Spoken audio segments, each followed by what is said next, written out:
Tatanan adat mengalami erosi karena perkembangan zaman. Ini satu hal yang fenomenal, di mana di dalam tatanan adat Batak, adong tulu perjabaran. Na perjolo jabar hata, na paduahon jabar juhud, na patuluhon jabar hepeng.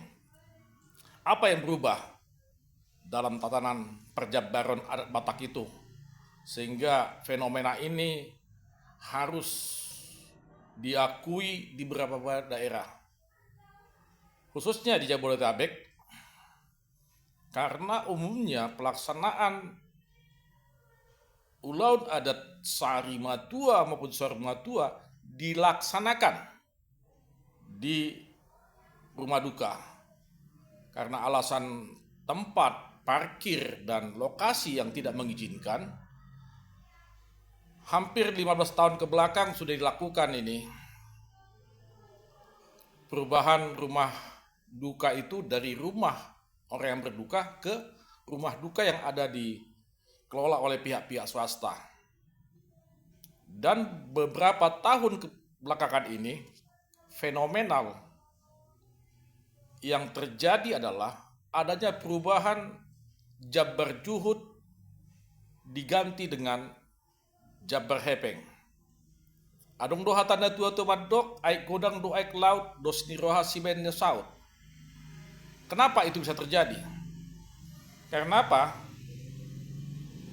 Lokasi rumah duka berada di kompleks rumah sakit, umumnya seperti itu. Contohnya kita bilang RSPAD, Rumah Sakit Fatmawati, dan juga mungkin juga rumah duka lain tidak memberikan fasilitas untuk tempat perjabaran itu dilaksanakan.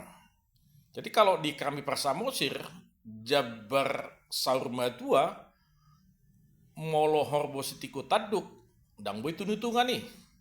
Artinya kerbaunya harus tetap berbulu dan mentah. Ini kan akan mengganggu kesehatan dan juga bau yang tidak sedap.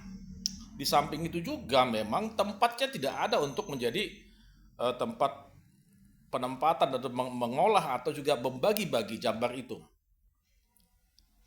Kesepakatan itu akhirnya ditempuhlah. Dan di Jabodetabek sudah terjadi itu perbedaan adat bukan untuk diperdebatkan, tetapi mengadopsi situasi yang ada. Jadi adat Batak itu sangat fleksibel, tergantung daerah dan tergantung kebutuhan yang melaksanakan adat itu. Aik godang doek laut, dos niroha si baina saut. Unak pola tabain, gabe partuk Tuhan, molutung adumpe perbedaan. Adat na pinukanyo putas ya bona pasogit, sahatu perserahanon. Horas madihita, modate madi bangsa Batak, mari kita lestarikan adat budaya Batak. Horas.